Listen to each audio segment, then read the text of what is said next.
most key about those things? Motivation. They're all motivated. And the fact that it's revenge that they're motivated to just makes them an effective person.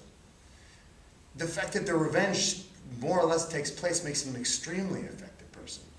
Those are all admirable qualities minus the villainy, right? Admiration, effectiveness, motivation, organization, skillfulness. Besides, if you didn't know that they'd spent 20 years thinking about wanting to kill someone, you might think that that's like an admirable person. Well, you just have to remember that you're a damaged person going in, but motivate that towards your end. It doesn't make anything any worse, but I'll tell you, it's in some ways it's sad. I mean, Edmund is a character from King Lear, and he's the one who I most ally myself with, really, in the character of Scar, because what is really out there in the Scar-Mufasa relationship is the legitimate king versus the illegitimate king. The golden boy versus the passed over guy.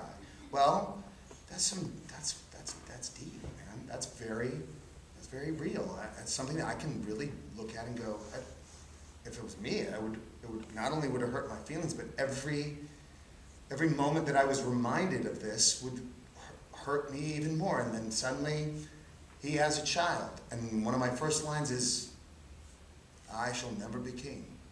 And what I was told in my audition, she says, this is not, he's not espousing, he's saying, this is why I am the way I am. I will never be king.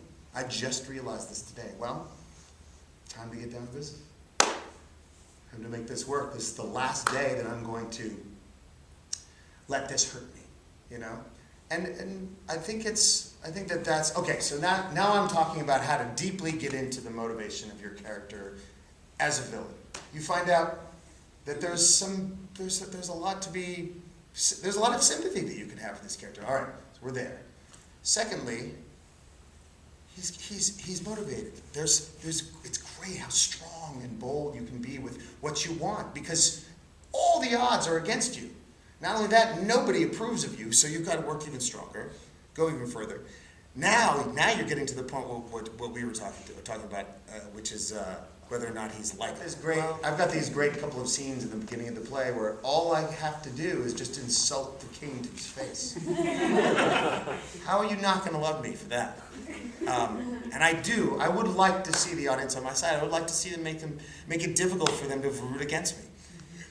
If I get that, if they boo me at the end of the show, oh my gosh, it's like a whole...